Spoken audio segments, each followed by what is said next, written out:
Chamo-me Yann Arthus Bertrand, tenho 78 anos e gostaria de vos falar sobre a natureza.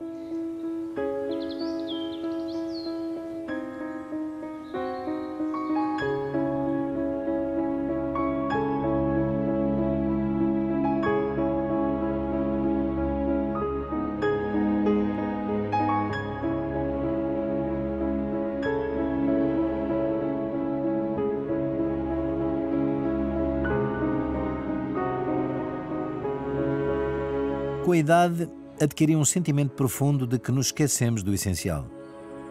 Cegos pela nossa inteligência, todos os dias destruímos mais uma parte do mundo natural. Por ignorância, declaramos guerra ao mundo natural. Sim, é uma guerra contra a vida.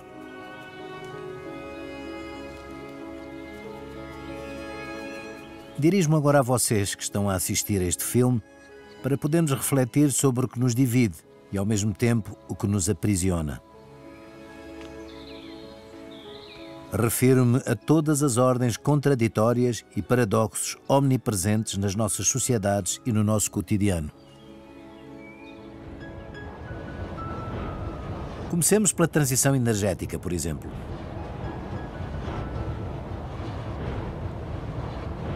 Em 2015, os países signatários do Acordo de Paris sobre o Clima concordaram que o mundo deveria descarbonizar-se até 2050. Isso significa que, em França, temos 25 anos para reduzir o nosso consumo de energias fósseis em 5 vezes. Todos aplaudiram o acordo no momento da assinatura. Mas será que compreendemos realmente o que este compromisso implica? Claro que não.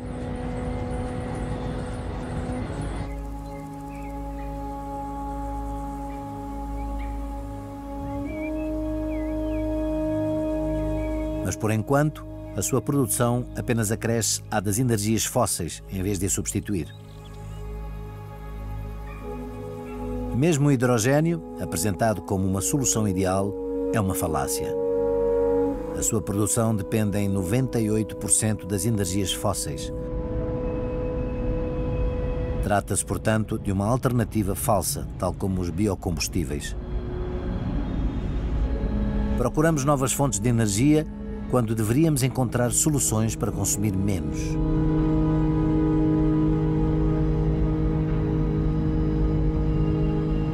Estamos sempre a ouvir falar da transição energética, mas por enquanto é apenas uma ilusão. O mundo inteiro continua a usar carvão em níveis recorde e o nosso consumo de petróleo não diminuiu. Pior ainda, as gigantes petrolíferas nunca ganharam tanto dinheiro. Os restos de micro-organismos que viveram há milhões de anos foram transformados em jazidas de petróleo. Passamos a utilizar este combustível como motor da nossa economia atual. Ao continuar a explorar estes combustíveis fósseis, estamos a desencadear bombas climáticas que nos colocam em perigo. Os cientistas e a Agência Internacional de Energia apelam para que se deixe de investir em petróleo e gás, para conseguirmos salvar a humanidade do caos climático. Paradoxalmente, as grandes empresas de combustíveis fósseis continuam a explorar e a procurar novos locais de reservas de carvão, petróleo e gás. Justificam os seus investimentos em nome do aumento da procura e continuam a receber o aval de vários países e o apoio dos bancos. Para continuarem a crescer, não impõem limites ao consumo de petróleo. É um verdadeiro bar aberto.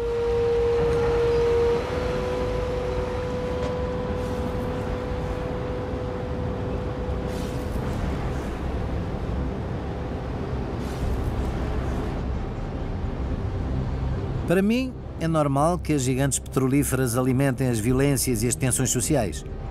Apoio completamente todos os jovens que se mobilizam para denunciar estas indústrias fósseis. É preciso admitir que a nossa vida está mergulhada em petróleo. Já não são apenas os nossos transportes, mas também as nossas roupas, os nossos pratos, os nossos edifícios.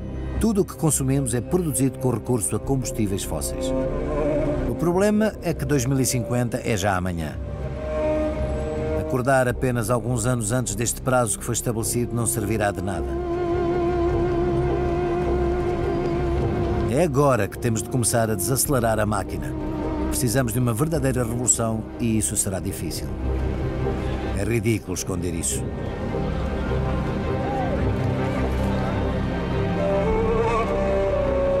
temperatura média global aumenta todos os anos. Todos sentimos os efeitos das alterações climáticas, que vão desde chuvas torrenciais a ventos fortes, passando por picos de calor extremo. Aliadas a níveis de umidade sem precedentes, as ondas de calor tornam-se insuportáveis.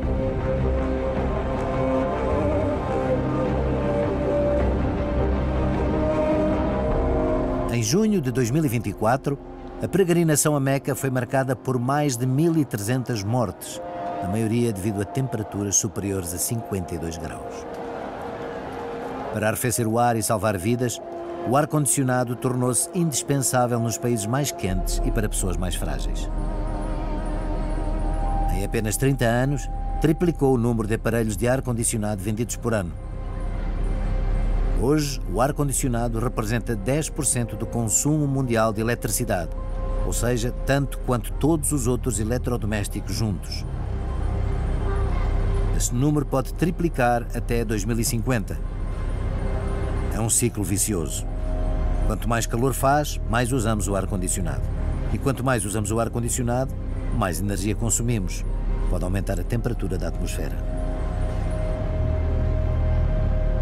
Nunca houve tantas mudanças tão bruscas. E isso devia fazer-nos refletir. Esse paradoxo é muito claro. É uma falha de adaptação.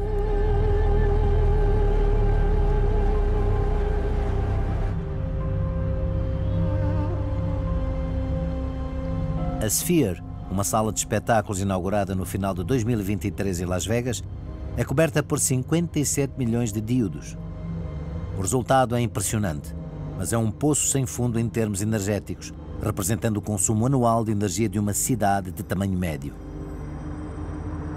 A maior ironia é que esta instalação não teria sido possível sem a invenção das lâmpadas LED, que foram inicialmente comercializadas para reduzir os gastos energéticos. Mais um exemplo em que o progresso se torna um paradoxo. Aproveitamos as inovações para fazer sempre mais coisas, anulando os seus efeitos positivos.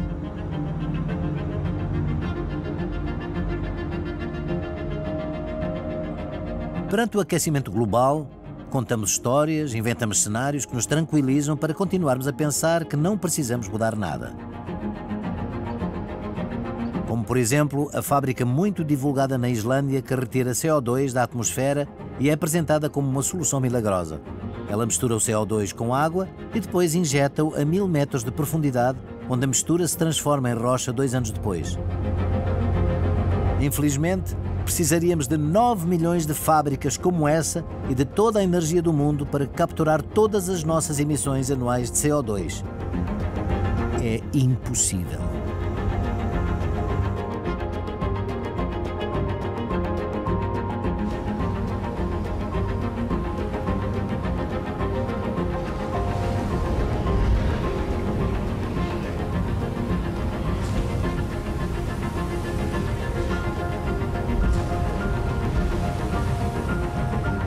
Nós, tais aprendizes de feiticeiro, agimos com urgência e achamos que a ciência nos vai salvar. No entanto, a história ensina-nos que as respostas demoram mais tempo a surgir. Temos de desacelerar.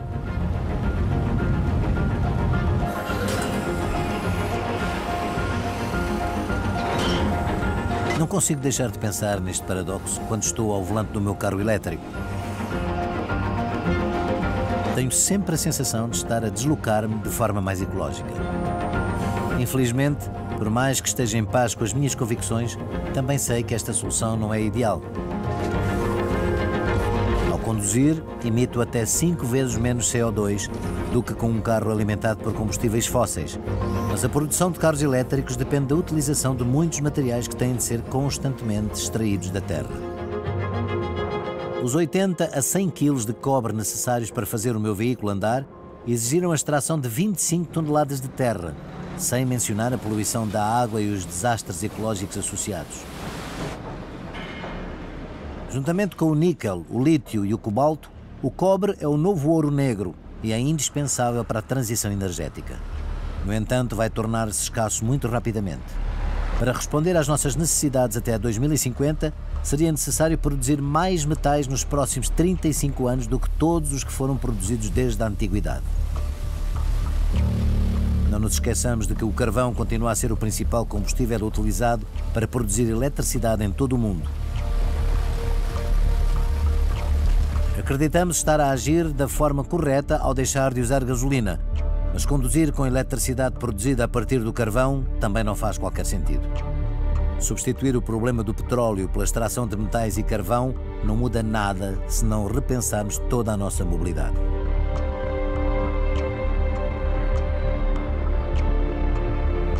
O avião é outro problema.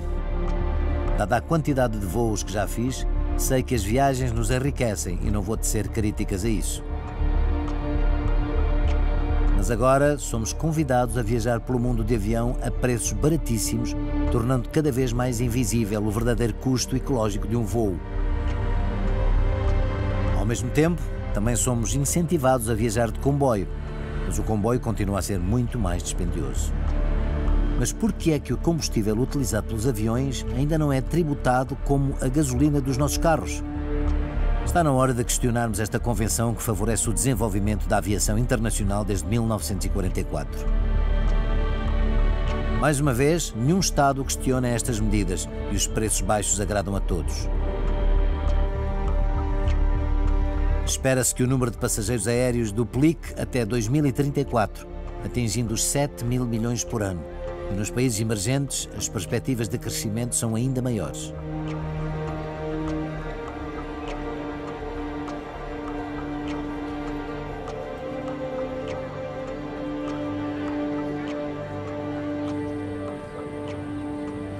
Quando me dizem, eu viajo de avião, mas não faz mal porque também planto árvores, é importante que tenhamos noção de que seria necessário plantar 15 mil milhões de árvores por ano, ou seja, uma área equivalente aos Estados Unidos da América, para compensar todos os voos realizados anualmente.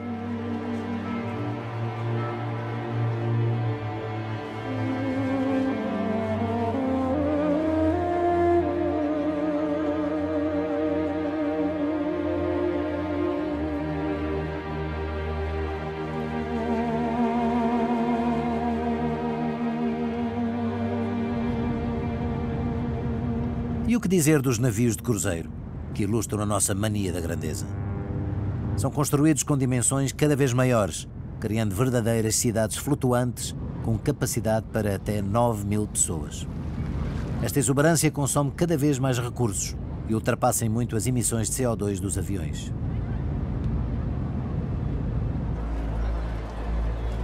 Fico horrorizado quando vejo a tendência de criar listas de destinos distantes para visitar, quando vejo paisagens invadidas com o único objetivo de obter uma fotografia instagramável.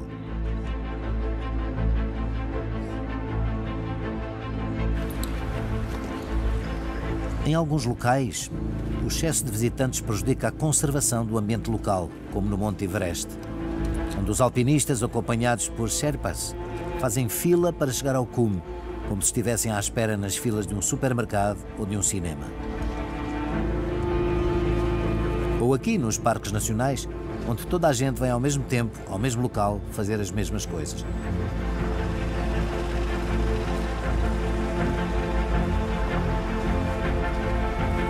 Como podemos explorar o mundo sem poluir e respeitar os locais que visitamos?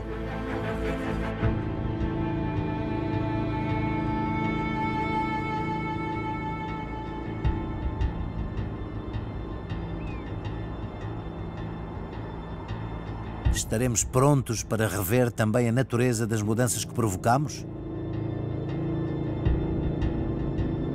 As nossas relações comerciais criaram uma aldeia global cheia de paradoxos.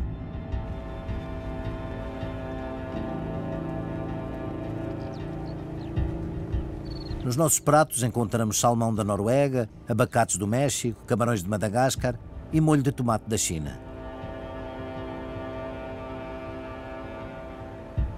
Tudo é possível e nada nos surpreende. Mas será normal que estes produtos vindos de tão longe custem frequentemente menos do que os produtos locais? Nos campos, a agricultura intensiva eliminou as fronteiras, desflorestou, removeu sebes, cultivou fora do solo, uniformizou e massificou as culturas. Hoje, Um agricultor pode alimentar até 20 vezes mais pessoas do que um camponês no início do século XX. Os agricultores fizeram o que lhes foi pedido. Produzem cada vez mais e cada vez mais barato. E fazem-no de forma eficaz. O que mais me entristece nesta história é que, apesar disso, os nossos agricultores lutam para sobreviver. Em França, em cada 100 euros gastos em alimentação num supermercado, apenas 8 euros revertem para os agricultores. Para muitos, o sonho de alimentar o mundo transformou-se num pesadelo. E 1/3 deles vive agora abaixo do limiar da pobreza. A taxa de suicídios entre os trabalhadores agrícolas ultrapassa muito a de outras profissões. É um sofrimento silencioso que se esconde por trás de campos e prados.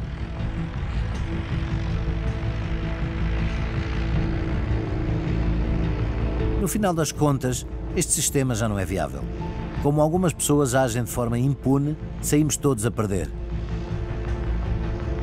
Como é que a profissão mais importante do mundo está nesta situação? Temos de respeitar o seu trabalho e precisamos de os ajudar a mudar o sistema.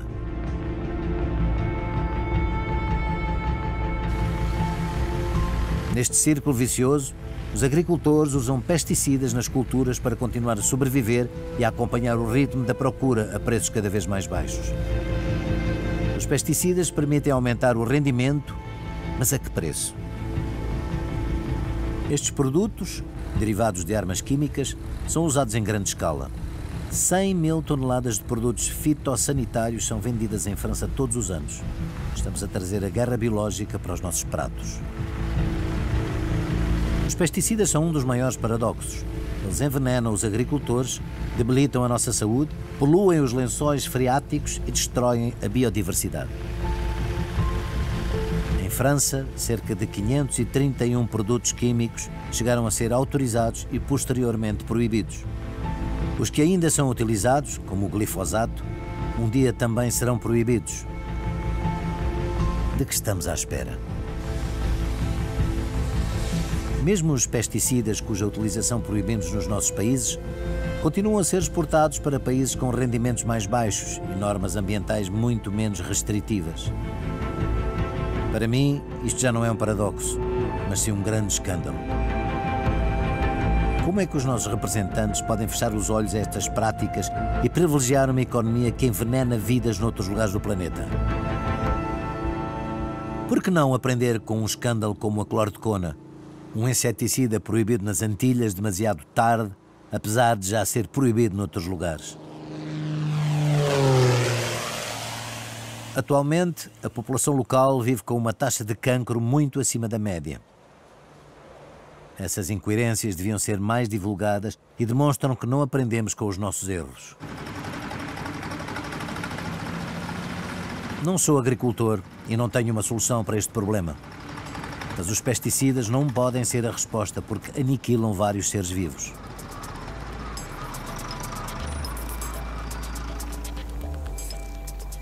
Hoje sabemos que existem várias soluções para conciliar agricultura e ambiente.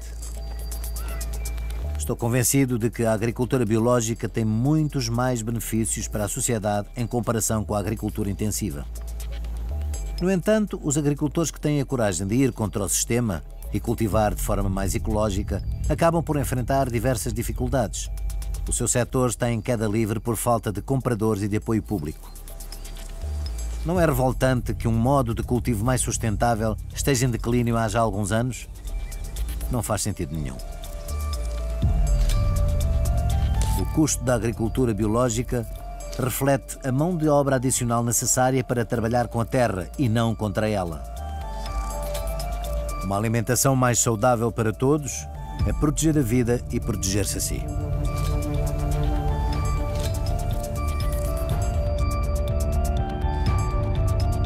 Fico aterrorizado ao ver a vida que abundava na natureza ser progressivamente aniquilada. Até mesmo a Amazónia, o maior pulmão verde do mundo e reserva de biodiversidade inigualável, perde milhares de quilómetros quadrados de floresta todos os anos devido ao aumento dos campos de cultivo de soja, repletos de organismos geneticamente modificados que destroem os solos para alimentar os animais que consumimos. Vista do espaço, a desflorestação revela um mosaico de terras nuas e empobrecidas. Todos os anos, uma área equivalente ao tamanho da Bélgica de floresta primária é destruída. Isto porque mais de 80% das terras agrícolas são usadas para a pecuária. Este é o cerne do problema.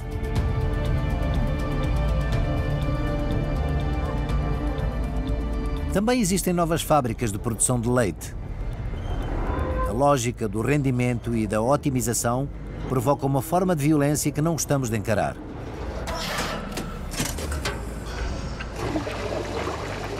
Não gostaria nada de ser esta vaca leiteira, explorada e equiparada a uma máquina para produzir o máximo de leite possível. Tiram-lhe o bezerro assim que nasce. Colocam-no em cabines individuais e frias, sem um único pedaço de erva. E normalmente abatem-no antes dos 8 meses. Assim que deixam de produzir leite suficiente, estas vacas são enviadas para o matadouro para acabar como carne picada. Por que será que ainda concordamos com transformar seres vivos numa indústria? Por que é que ainda aceitamos ver as vacas como pedaços de carne? Com que direito criámos os matadouros?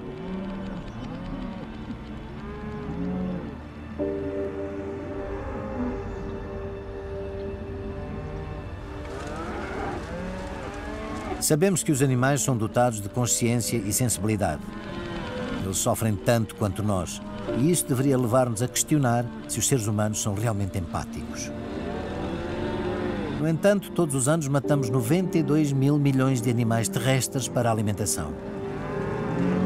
Será que não poderíamos tentar reduzir este número absurdo? Ao dizer isto, sei que estou a ofender os criadores de animais, e lamento. Não é a minha intenção, e muitos deles fazem um ótimo trabalho. São os métodos e as formas de produção intensiva e irracional que são problemáticos para a nossa saúde e para o planeta. O nosso consumo de carne deveria ser reduzido para metade até 2050, para que França cumpra os seus compromissos climáticos.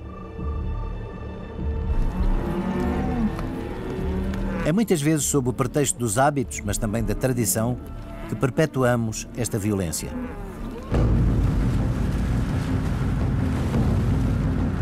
Nas Ilhas Faroé, na Dinamarca, ocorre anualmente o maior massacre de mamíferos marinhos da Europa.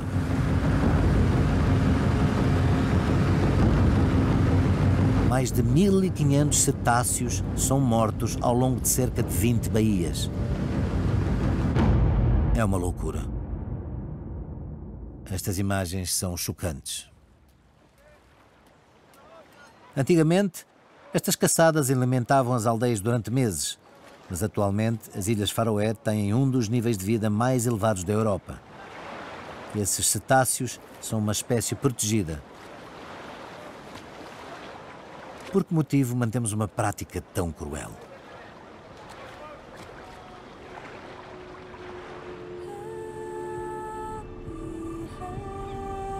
Fico com um nó na garganta ao ver estas imagens. É um autêntico banho de sangue.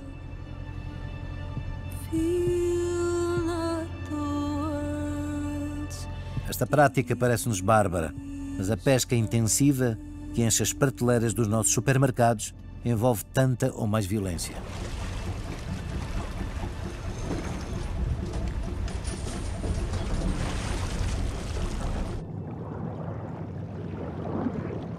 Os oceanos, estas vastas extensões de vida, são um bem comum, um património da humanidade. No entanto, há quem pratique pesca em excesso, impedindo a renovação dos recursos naturais. Os nossos governos autorizam a utilização de arrastões em áreas marinhas protegidas. Por que motivo querem fazer-nos crer que esses templos da biodiversidade estão protegidos se há quem tenha o direito de os usar como uma reserva de mercadorias? Ainda por cima, 25% do peixe apanhado a nível global é transformado em farinha ou óleo para alimentar salmões e outros peixes de viveiro.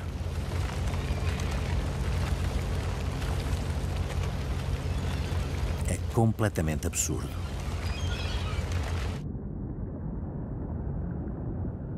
Mas podemos evitar isto. A boa notícia é que podemos escolher de forma consciente o que colocamos no carrinho de compras e no prato.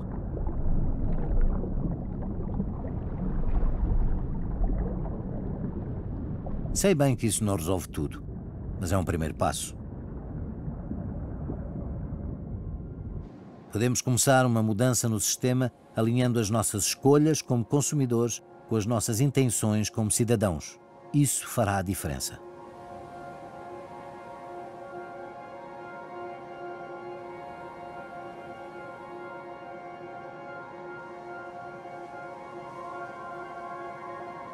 Acho que temos mais escolhas do que achamos, não só em relação ao que comemos, mas também em relação ao que consumimos de forma geral.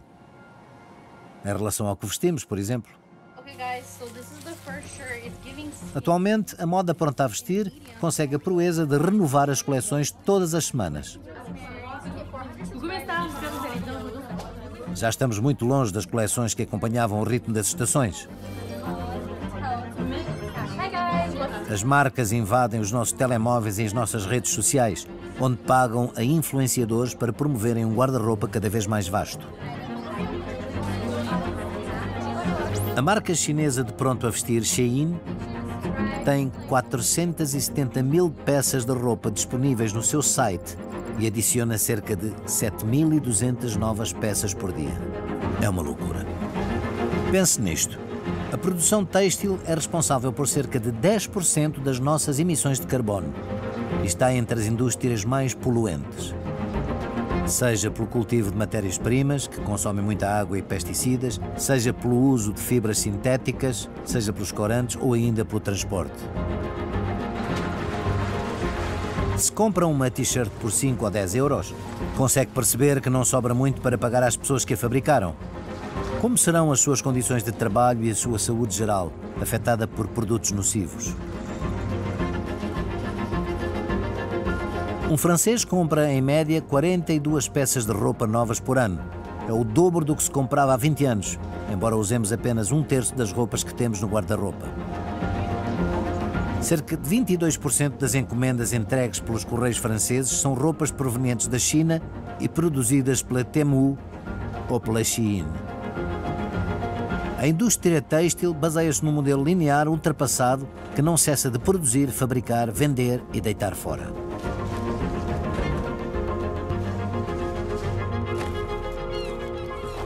A cada segundo que passa, o equivalente a um caminhão de têxteis é enviado para o lixo. Apenas 20% é reciclado e o restante acaba em aterros, como este no Ghana. Ou ainda no Chile, onde montes infindáveis de tecido se acumulam nas dunas do Atacama. Vivemos no grande paradoxo da nossa era. Produzir mais para consumir mais, para ser sempre mais barato e desperdiçar cada vez mais. Assim estamos a destruir e a perder em todos os aspectos.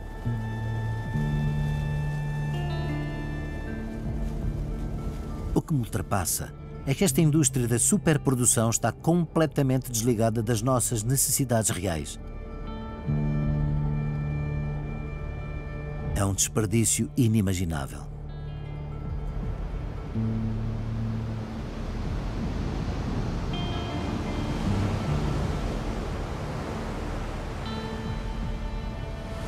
Se partirmos do princípio de que as nossas roupas refletem a nossa identidade e contam uma história, será que estamos realmente orgulhosos do que dizem sobre nós atualmente?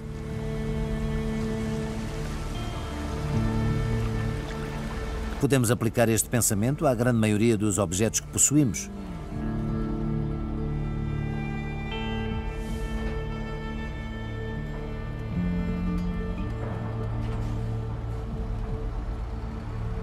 Estes objetos proporcionam-nos conforto e uma poupança de tempo, para além de facilitar o nosso dia-a-dia.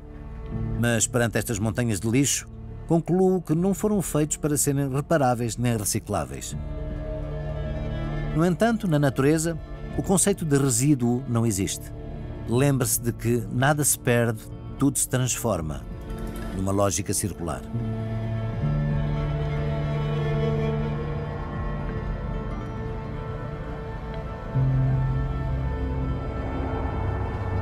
Para mim, o plástico é o símbolo desta lógica de usar e deitar fora. Está por toda a parte. Apesar de só ter sido inventado há um século, ocupou o terceiro lugar no pódio dos materiais mais fabricados no mundo, logo a seguir ao cimento e ao aço. Sendo tão prático, o plástico derivado do petróleo facilitou muito o nosso dia-a-dia e algumas das suas utilizações são indispensáveis. O problema é que, na maioria das vezes, é usado de forma efêmera e, após utilizado, cerca de 90% dos objetos de plástico são lixo. O que era um progresso incrível, tornou-se uma poluição incrível. Soma-se aos milhares de produtos químicos artificiais e aos poluentes eternos que contaminam permanentemente o nosso ambiente. Encontram-se na água dos oceanos e são levados para as praias de todo o mundo. São encontrados até no gelo da Antártida e nas profundezas do oceano, nos tecidos dos animais marinhos e até mesmo no nosso corpo.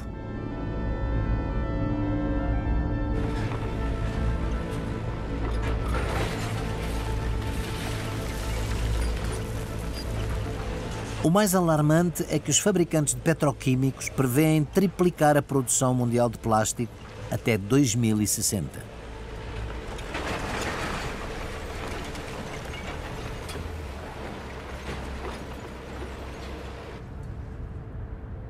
Tal como o plástico, a produção de cimento também exige muito combustível fóssil, nomeadamente petróleo. É mais um paradoxo. Olhemos para Chongqing, uma nova cidade chinesa que surgiu do nada nos anos 90. Na minha opinião, a rapidez do seu desenvolvimento representa o auge da betonização do mundo. Já toda a gente sabe que vamos ter escassez da areia necessária para o betão, mas continuamos a extraí-la em massa para construir de forma desenfreada. Imagine, a cada 2 anos, a China consome tanto betão quanto os Estados Unidos num século. Quando sabemos que há 1.300.000 pessoas a mudar-se para as cidades todas as semanas, não há sinais de que este consumo vá diminuir.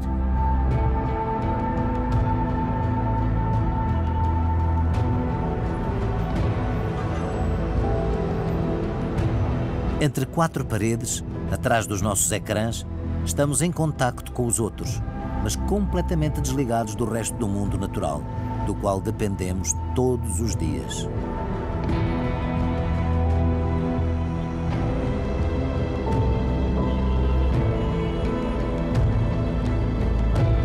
Quando olho para estes paradoxos e esta máquina que parece não poder ser parada, fico perdido. E fico ainda mais preocupado quando vejo que, em vez de discutirmos sobre o clima, devíamos enfrentar seriamente estes problemas ecológicos. E para resolver alguns deles, só precisamos de mudar os nossos hábitos de consumo. É muito mais fácil negar os problemas do que reconhecê-los e agir sobre eles. Temos de compreender e apoiar os jovens revoltados que não querem continuar este sistema de desenvolvimento. Estão ansiosos e lutam. Ter 20 anos hoje não é o mesmo que era há 50 anos. Mas é preciso aceitar que a revolta ainda é algo comum entre os jovens. E compreendo-os ainda melhor quando vejo que os políticos não estão à altura das soluções para os problemas ambientais. Quando vejo os Estados Unidos da América governados pela segunda vez por um presidente cético relativamente a problemas ecológicos. Aceitamos a mediocridade onde deveríamos exigir excelência. Infelizmente, os nossos representantes são um eco das contradições da nossa sociedade. Vejo-os como prisioneiros da sua reeleição, da obrigação de crescer, enredados em 1001 questões contraditórias. Não desculpo nada, mas tento compreender quais são as relações de força que nos impedem de avançar na direção certa e de ter coragem para fazer o que é necessário. Tomemos o exemplo das COP, as conferências internacionais sobre o clima organizadas anualmente pelas Nações Unidas há quase 30 anos. Essas grandes reuniões são úteis, pois são o único momento do ano em que o mundo inteiro se preocupa com o clima. Infelizmente, nenhuma das 29 conferências conseguiu reduzir a concentração de CO2 na atmosfera e continuam a ter lugar em países produtores de petróleo. As declarações bonitas não servem para nada se não forem seguidas de ações. Mas quando é que vamos acordar coletivamente e decidir agir de forma diferente?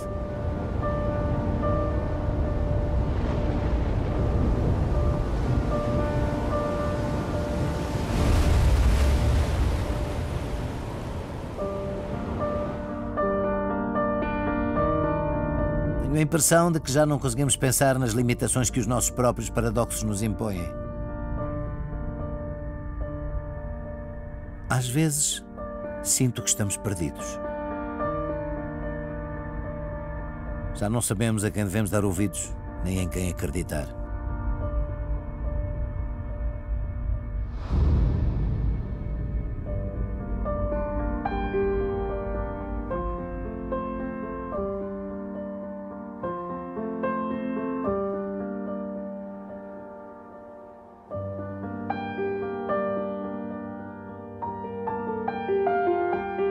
O que está a acontecer no mundo parte-me o coração.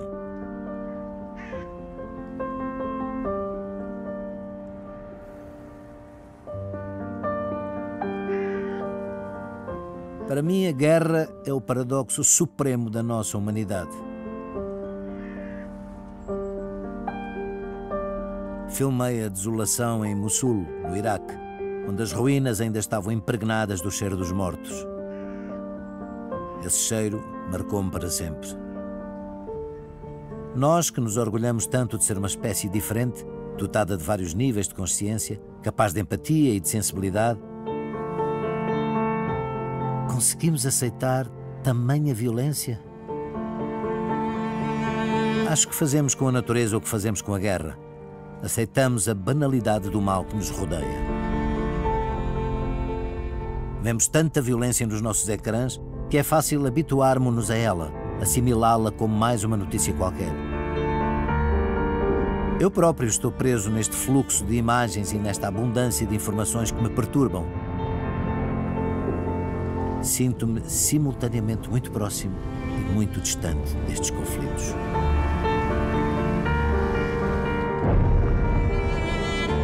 No entanto, os países em que vivemos contribuem para isso. Não é paradoxal que a França, o meu país, o país dos direitos humanos, que aboliu a pena de morte, seja hoje o segundo maior exportador de armas do mundo? E que dizer dos 5 membros do Conselho de Segurança das Nações Unidas, que são os maiores produtores de armas, quando a sua função deveria ser garantir a paz?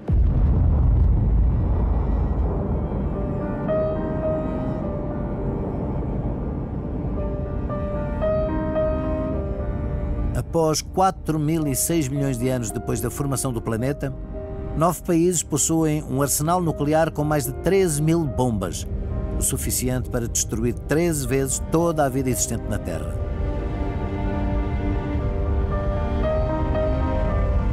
Que loucura!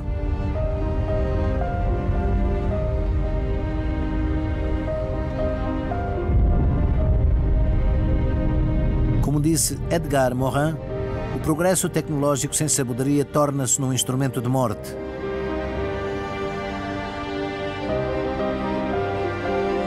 Onde está o amor pela vida?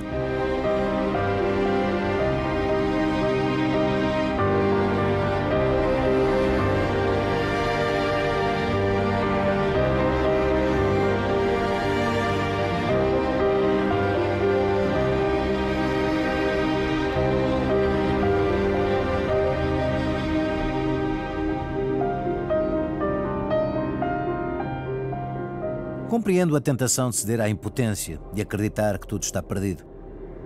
Mas embora a situação seja crítica, não é irremediável. Este mundo de guerra, destruição e opressão é apenas uma consequência da nossa irresponsabilidade coletiva e do nosso consentimento tácito a uma lógica de otimização, velocidade, conforto e desempenho. Temos o poder de mudar. Mas será que queremos? Estamos num momento crucial da nossa história e o que enfrentamos hoje já não é uma simples questão de ecologia. Trata-se da nossa própria subsistência, da própria sobrevivência, daquilo que nos liga uns aos outros e ao nosso planeta. Antes de ser política ou tecnológica, a grande revolução que se aproxima será a da consciência e do coração.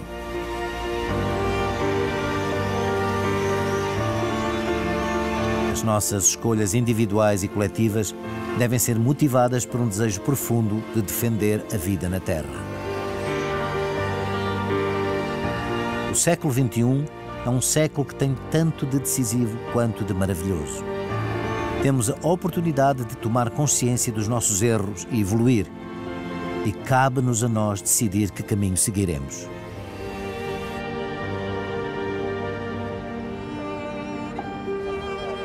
Estas imagens mostram os milhares de voluntários que, em poucas horas, vieram ajudar as vítimas das inundações em Valência.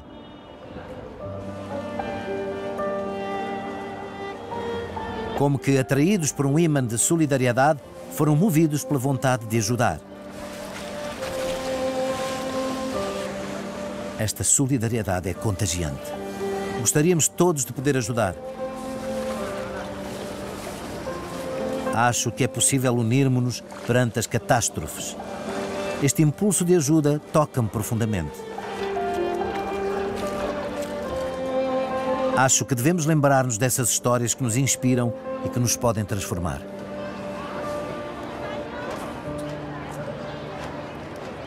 A minha história pessoal também começou com inspiração, uma revelação. Jane Goodall mudou para sempre o sentido da minha vida através do seu trabalho revolucionário com os chimpanzés e com a sua abordagem especialmente sensível e empática. Ela moldou o meu destino. Ela faz parte das mulheres que mudaram o mundo com um empenho, uma coragem e uma resiliência que inspiram admiração. Vejo nelas uma determinação e uma humildade que não tenho. Estão enraizadas na realidade, têm empatia para com a vida e uma visão de futuro. Elas dizem as coisas da melhor forma possível. E quero que sejam elas a terminar este filme. Je suis maman, j'ai 2 enfants. J'ai écrit plein de livres pour essayer de comprendre pourquoi on en est là, pourquoi le système économique qu'on s'est choisi nous broie. J'ai dénoncé l'influence de l'argent en politique, les lobbies, Goldman Sachs. Voilà, j'ai lutté beaucoup contre, à dénoncer. Et j'ai mon propre enfant qui me regarde dans les yeux et qui me dit « Maman, ça veut dire quoi? La planète va mourir. Et qu'est-ce que je peux faire moi pour qu'elle ne meure pas ?» Et cette question m'explose à la figure. Je suis incapable d'expliquer à mon enfant, avec des mots à lui, ce qui est en train de nous arriver, sans avoir des propos qui seraient définitifs et qui seraient que de l'angoisse, en fait. Quand je regarde, en effet, les nouvelles extérieures, j'ai très vite une montée aussi de colère contre l'humanité. Et il suffit que j'aille dans ma ferme et que je croise soit les gens qui y travaillent, soit les clients qui viennent chercher leurs légumes et qu'on discute. Et je me mets à beaucoup aimer l'humanité. C'est un sanctuaire pour moi, cet endroit.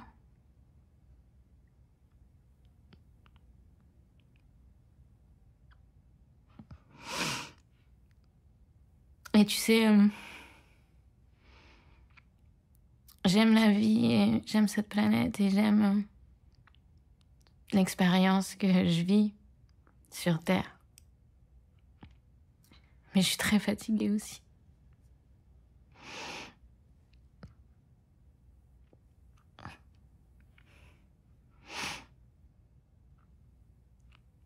Je suis fatiguée parce que je me sens un peu seule. Je sais qu'on est des millions à être fatigués, à se sentir seuls. Et je sais qu'on est des millions à lutter, vraiment, tous les jours. Mais parfois, ça paraît trop dur, trop grand. Et en même temps, qu'est-ce qu'il y a de plus beau que la vie? Alors, c'est normal que ça paraisse impossible de la sauver, c'est tellement précieux. Je me sens impuissante un jour sur deux, ouais.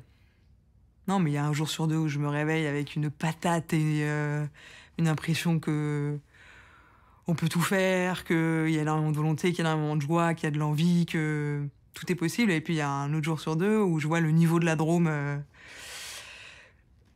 et où j'ai envie de pleurer. Et je pense que c'est peut-être bien d'avoir les deux et que pour le coup, le militantisme, moi, m'aide à ne pas rester que dans le deuxième et de pas être dans la déprime permanente.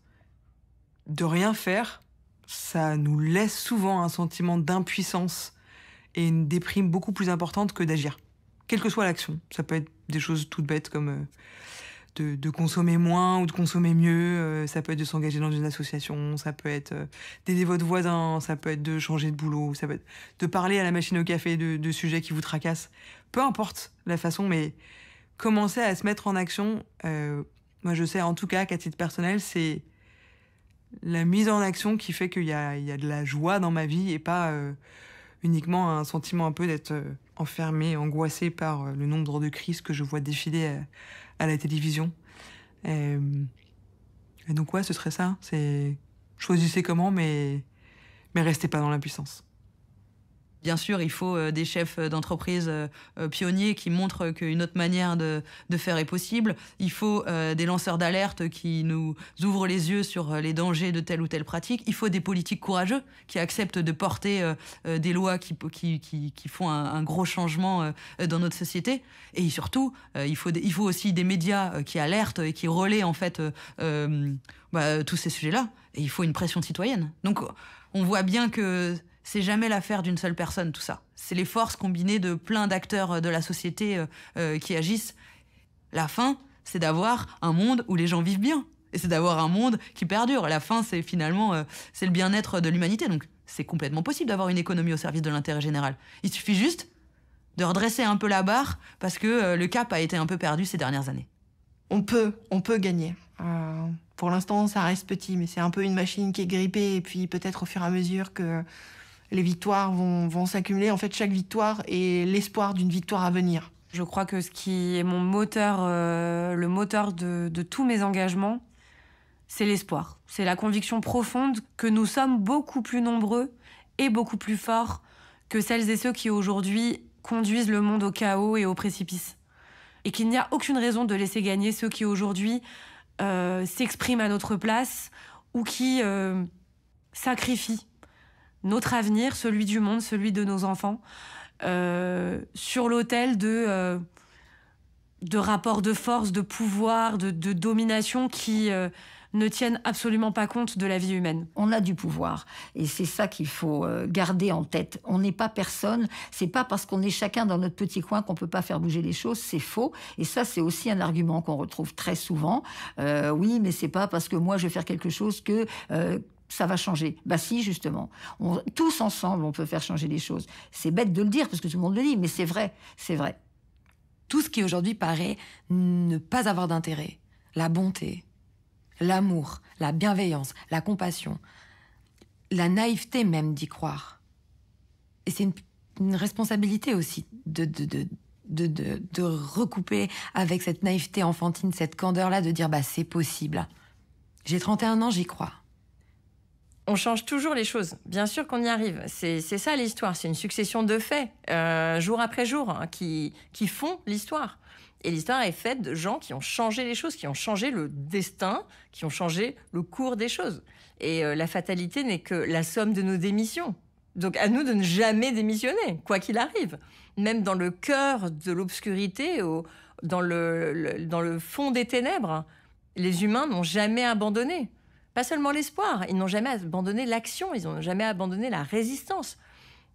Et même à l'intérieur des camps de concentration, on avait des gens qui pensaient l'après, qui pensaient le maintenant, qui écrivaient des opéras ou des opérettes, comme on a vu avec nos résistances françaises. On a eu de tout. En fait, ne jamais, jamais, jamais, jamais lâcher l'action. L'action, le combat, la combativité. C'est ça, en fait, être porté... Le feu sacré, c'est ça, c'est de se dire qu'on va jamais abandonner d'essayer. Et c'est en essayant qu'on réussit et que parfois on gagne.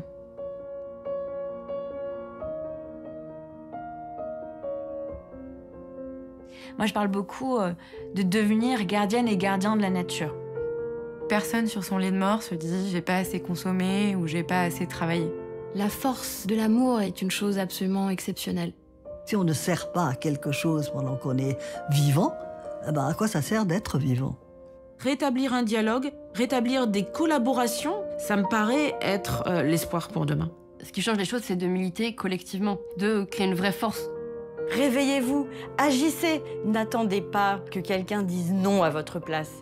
Quand un humain est capable d'accepter la contrainte, il gagne quelque chose. De la contrainte naît la liberté, en fait. On peut faire rêver avec un mode de vie juste plus respectueux de la planète. True power is in creative form and non-violent form. Je me dis que si chacun agit, on va y arriver, quoi. Chacun à son niveau. Je crois que notre monde est possible. Ça se construit par-dessous, dans le silence, et ça monte. Et si l'amour était la solution? L'amour pas seulement comme un sentiment, mais comme une énergie incroyable, la plus grande des puissances. On a besoin d'espoir, de poésie, on a besoin de beau. Je crois que c'est une clé, la joie. Dans la joie, on peut s'unir plus facilement.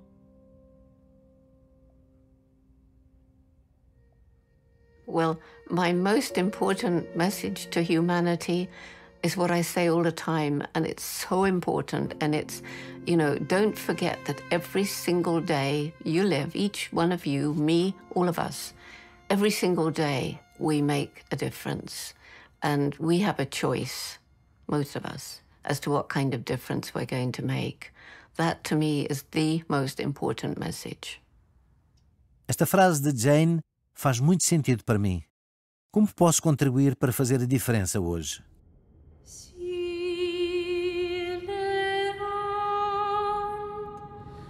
Se